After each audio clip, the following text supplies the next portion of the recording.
Welcome to Real Women's Stories. Today is my coaching episode.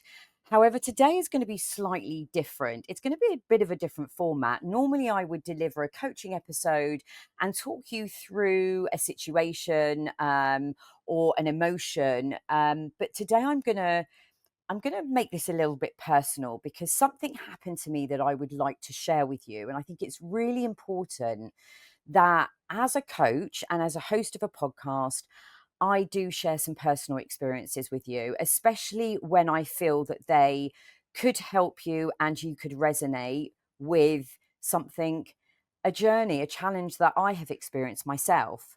So recently I was coaching somebody and the topic was overwhelm. Now, I instantly, when I heard that word and I heard the situation that the person that I was coaching that was going through, I kind of thought, oh my God, I'm really triggered. I'm triggered by the fact that they're saying they're overwhelmed. I'm triggered by the situation that they're in because it was very similar to a situation that I'm in. And what I did was I didn't listen very clearly to the messages that I was hearing and feeling and experiencing. I simply thought that person is going through something similar to me. But what I didn't do was I didn't recognize that those emotions that they were going through were exactly the emotions that I was going through and I was experiencing. So when they said the word overwhelm, I almost had detached myself and almost told myself that that was their situation, that wasn't my situation, but somehow it was similar. So I'd almost told myself a lie. I told myself that it was a similar situation when in fact it was the absolute truth of what I was going through. So I'd like you to really listen for you. And I hope that you feel that I'm a friendly voice in your ear. That if I say to you the word overwhelm, what does that mean to you?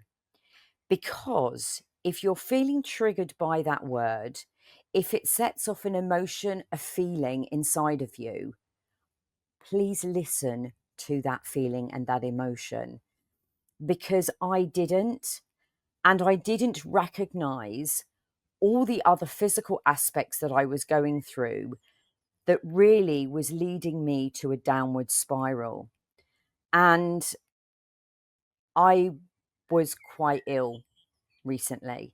And that was because I was feeling overwhelmed and I wasn't listening to those messages. And I saw the sign, but I didn't read the sign. I didn't hear the voices and I didn't acknowledge what I was going through. And I was ignoring the fact that I was unwell. And I was ignoring the fact that I knew that I was unwell for a reason. And in life, we tend to ignore the signs and we tend to ignore the feelings that our body's going through. And then we can suddenly find ourselves in a situation that I was in, where you are too unwell to work and to function. And what you really need to do is to take a break. The reason why I'm sharing this with you is because if anybody is feeling overwhelmed, if anybody is feeling unwell, and they're feeling unwell because they know they're run down, they know that they feel burnt out, or you're just hearing this for the first time and it's suddenly triggering you, the words that I'm saying: overwhelm, burnout, feeling unwell. Because what it means is you need to take a break. And I'm a pretty tough person. And sometimes when our family and our friends say to us, maybe you're working a bit too hard, maybe you're a bit run down, maybe you need to take a break, what do you do? Because I know what I do. I say, no, it's fine. I'm all right. I'm fine. I'll still, carry on with what I'm doing because I've got so many important things to do. And the world is going to fall apart unless I show up, unless I do my thing. But that's where you're wrong. And that's where I was wrong. And it took my coach to tell me to stop. It took me as a coach to have to listen to my coach, because when I had a session with my coach, and I'm going to quite openly and vulnerably share, I broke down. I broke down and I was not myself, and I started rambling and bumbling and saying things that just weren't me at all. And my coach, who is an incredible coach, and I thank you so much, Rebecca Shannon, for this, she literally said to me, Lisa, you need to stop. You need to shut your laptop.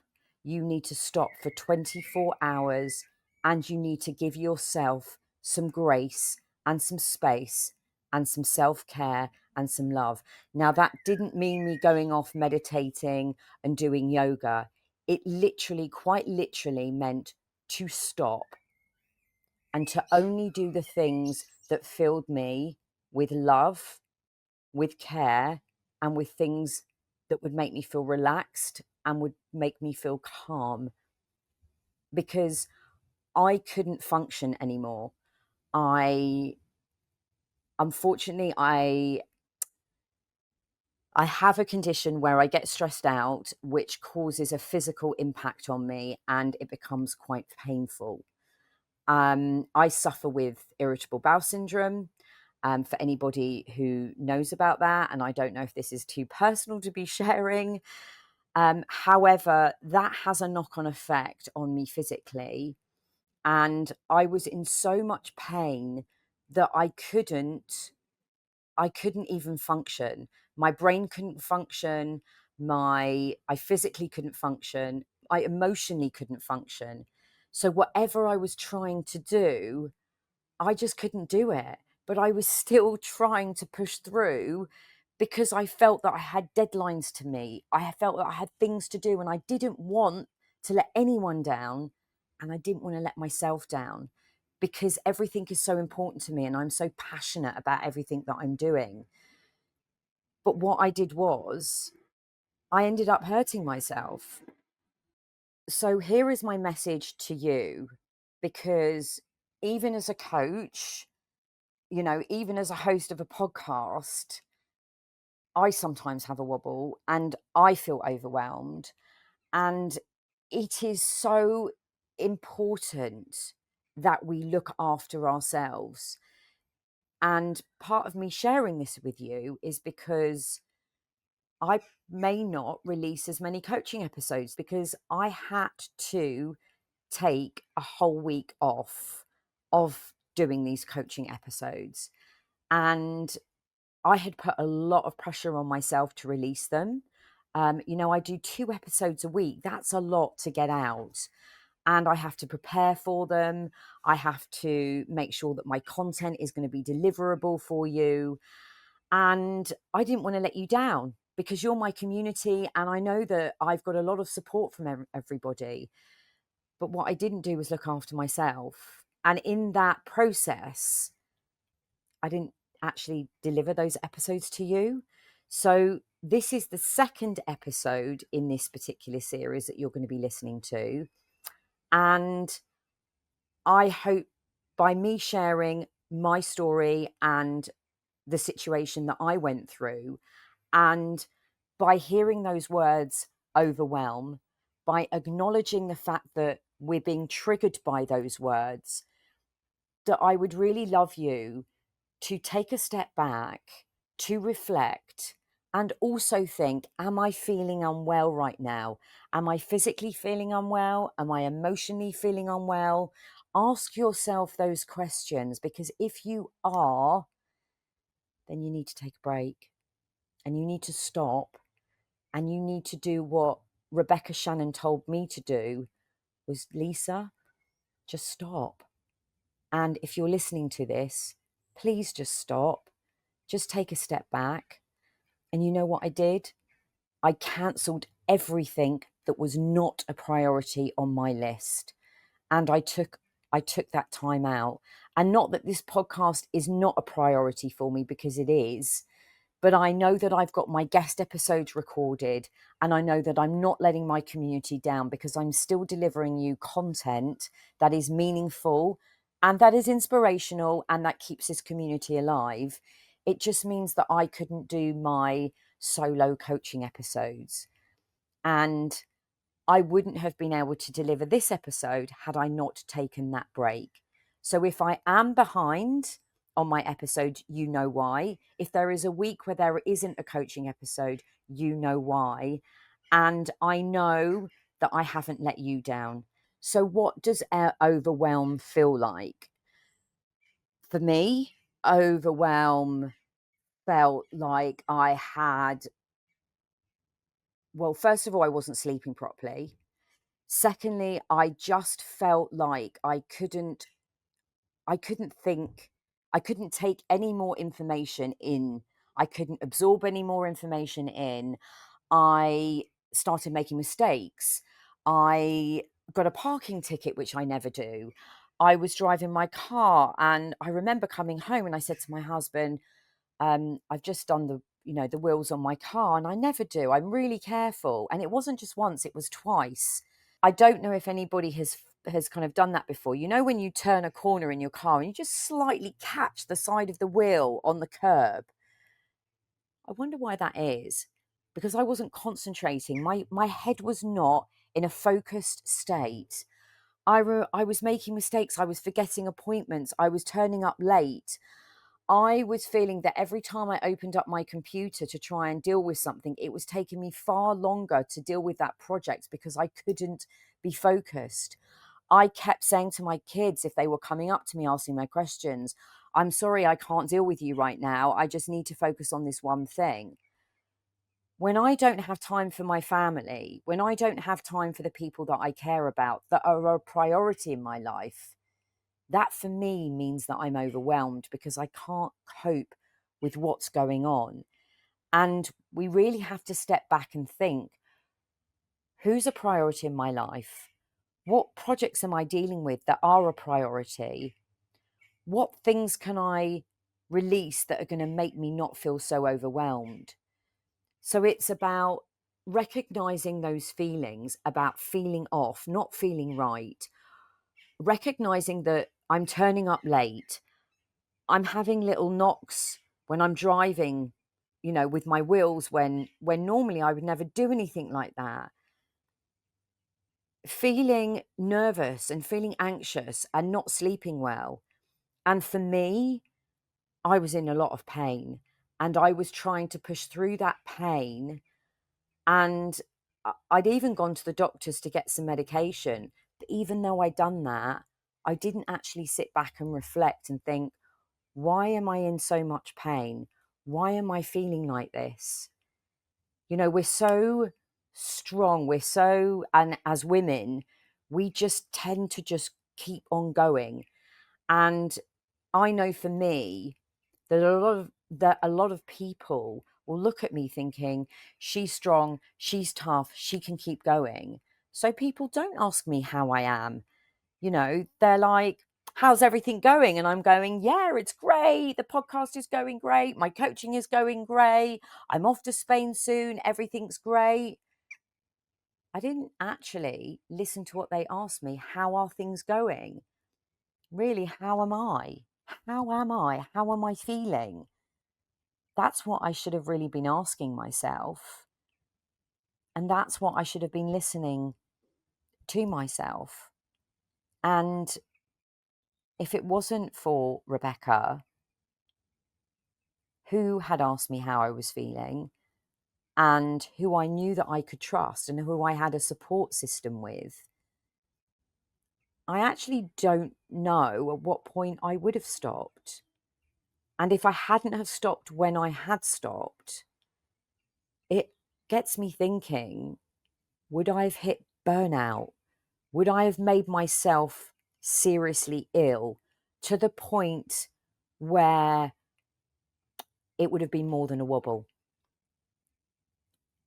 And that makes me pause and reflect. So what I've learned from this situation is that when I hear a word that triggers me, I need to listen to that trigger. I don't need to make excuses as to why that trigger has triggered me. But why am I triggered? And why am I feeling the way that I am feeling? And what are those emotions? Because if I'd asked myself those questions, and if I'd really been honest with myself, I would have realized a lot quicker, and I probably would have recovered a lot quicker had I taken a break sooner. So this message is so important to me, and that I'm sharing this with you, because if you are going through any of those emotions, and please let me ask you, and ask yourself, what does overwhelm feel like to you? What does overwhelm mean to you? And how is that affecting your life right now? Because if any of those answers come back to you and suggest that you are overwhelmed and you are in a state of overwhelm, which is anxious, nervous, not sleeping, feeling unwell, please stop. Please take some time out to yourself, and please be kind to yourself, and please take everything off the table that is a priority. And even if it is a priority and you feel that when you start to do it, you get those feelings back again, just take it off the table. You don't need to be apologetic. You just need to tell someone that you can't do something. I'm sorry, I can't go out for dinner. I'm sorry, I can't make that meeting. I'm sorry, I can't make that deadline because I am not feeling well right now. And what do you think people are going to say? They're going to understand. They are going to understand, because they're probably going to respect you a lot more than if you had turned up and you had made yourself sick. Because if someone had put themselves in a situation for me when they were feeling overwhelmed and when they weren't feeling well, and the knock-on effect of them turning up for me makes them feel more unwell, I'm going to feel really bad for them. And I would much prefer somebody to cancel something with me, to say no to me because they're not feeling okay. It's okay not to feel okay. And that's the message. And when I did cancel, those things were on my list. And when I did shut my laptop for 24 hours, and when I did sit in front of the TV on the sofa and watch mindless rubbish on Netflix, you know what happened? I started to relax, and I started to realize that I needed this break, and that I needed to take a break. And what was important was that I looked after myself. Not only am I sharing this because I feel that a lot of us do feel overwhelmed, and I do feel this is a situation that we're all in, I also would like to share with you, and I'd like you to understand that asking for help is not a sign of weakness at all, because I asked for help. I asked for help and I got that support and I got that help. And I don't think if I had asked for that help that I would probably have got myself better. You know, asking for help is hard. It is hard. And I'm not going to say it isn't hard.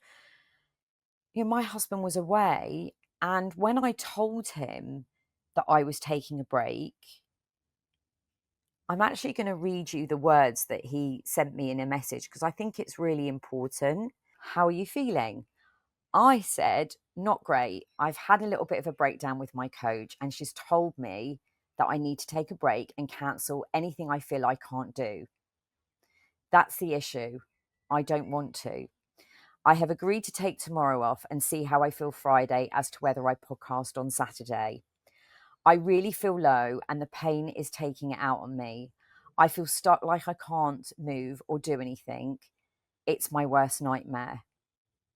He wrote back, it's not great timing for sure, but Lisa, you'll just have to be sensible and take things at a gentler pace, not at Lisa speed.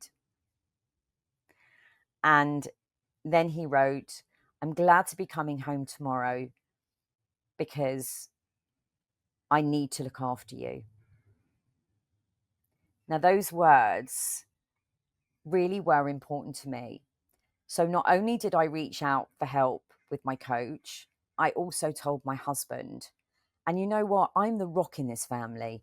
I'm the one that keeps everything together. I'm the strong one. I power on. But when I reached out and I said what I told him, he knew. He knew how I was feeling. And his words were that I needed to take a break. And he agreed with that. And he wanted me to take it at a gentler pace and not, in inverted commas, at Lisa's speed. And he was going to come home and he was going to look after me. That makes me quite emotional because I'm a tough cookie. You know, I power on, and I know everyone sees me, and you probably see me on social media. And thinking back, I think I even posted something on social media about taking a break. I posted it and I didn't take my own advice. I stopped when I heard, I think it was the comment was, we need to start living our life, not living in it, because life's moving on so quickly. That was the first start of my trigger. I'd even written a social media post about living life and sort of, you know, looking back on what I was doing and not living in this whole kind of motion and living at the speed that I was going in, because I was losing track of where I was going. So that was another sign that I didn't even realize. And there was a comment on there about someone saying, yeah, you need to take a break and you need to spend time with your husband. As a friend of mine. And I remember that comment triggering me. And I thought, why is that triggering me? And I said to my husband, how should I take that comment? And he was like, no, it's a nice comment. He's saying that you're doing really good stuff. But it was the fact that I wasn't spending time with my family.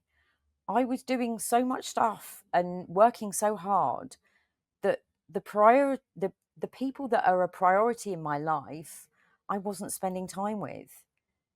So look at all those messages that I missed. I missed the message of the trigger of overwhelm. I missed the social media post that I even created and I wrote about the fact that life was flying past me and I wasn't acknowledging all the things that I was doing. I missed the message that a friend had written on that post that I should be concentrating on my husband at time.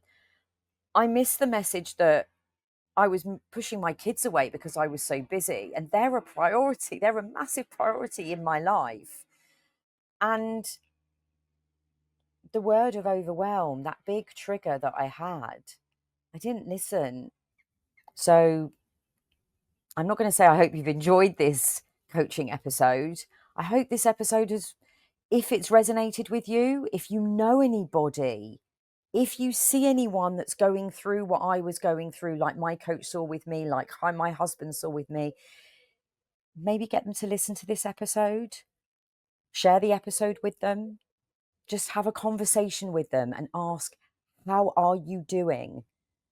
And if they give you a response that sounds like the responses that I've spoken about, then truly ask them just to take some time out and to stop and to give themselves a little bit of grace and space and to just rest up and reassure them that if they have to cancel even the biggest of things, no one's going to judge you. People are only going to respect the fact that you're not feeling well and that you're feeling overwhelmed, because nobody wants anybody to burn out or anybody to get ill. And we should all take care of each other and we should all take care of ourselves. I'm about to embark on my road trip to Spain on Sunday. I'm going to be spending 6 weeks during the summer in Spain, in my new home in Spain. So my thoughts are I'm going to share some of those experiences with you and take you on a little bit of a journey with me. I'm going to make this series a little bit more personal to me and to you, because I'd like to share with this community of real women's stories who Lisa Quait is. And Part of Lisa Quait is splitting her time between Spain and the UK so I can have some self care, so I can have quality of life, so I can have a balance in my life. So I'm pretty excited about my road trip. Um, I've got a very special person who's joining me. My stepsister's coming with me. Her name's Sam. And I'm going to be sharing my journey with the Real Women's Stories community. I'm taking my amazing dog Cooper with me. So, yeah, I'm going to take you on a journey with me to Spain over the next 6 weeks. And also, I'm going to be giving you a little bit of an introduction to a very special retreat that I'm going to be putting on with Tony Eastwood. It's called the Midlife Reset Spain edition. It is going to be held in Spain. So you will get to see the retreat. We're going to be documenting one of the episodes from the retreat. So if you are interested in following me on my journey throughout Spain over the next 6 weeks, then stay tuned to my next episode of Real Women's Stories.